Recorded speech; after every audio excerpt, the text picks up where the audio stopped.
Assalomu alaykum. Бародарони мардуми Бадахшон бо хабар шудем дар шаҳри Хорух чунин воқеа рӯй додааст. мо мардуми Бадахшона бисёр эҳтиромона нағз мебинем, ҳурмат мекунем, дӯст медорем.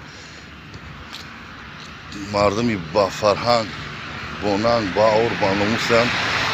барои ҳамин воқеае ки рӯй додан бародаро мо аз шумо хоҳиш мекунем, кадоме ки дар назди қонун ҷиноят кардаед ҷавоб бигав.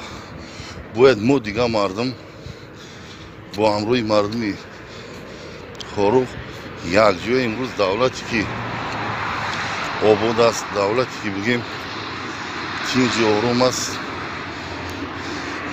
ҳимоя кунем, худмо нигоҳ кунем. давлат ба сари баланд дами оромию тозагӣ, озодагӣ ба ягон кори дигар даст назанем. ба ҷинояткоро соф мо бояд пайрави онҳо нашем. дар ҳамаи гӯшаи дунё ҳаст одаме ки давлата пас мезанад, давлата қафо мезанад, онҳо хоини миллатанд. бояд ба онҳо мо ҳаргиз шарик нашем. ҳама вақт дар ободӣ, дар тинҷию амонӣ ватан бошем.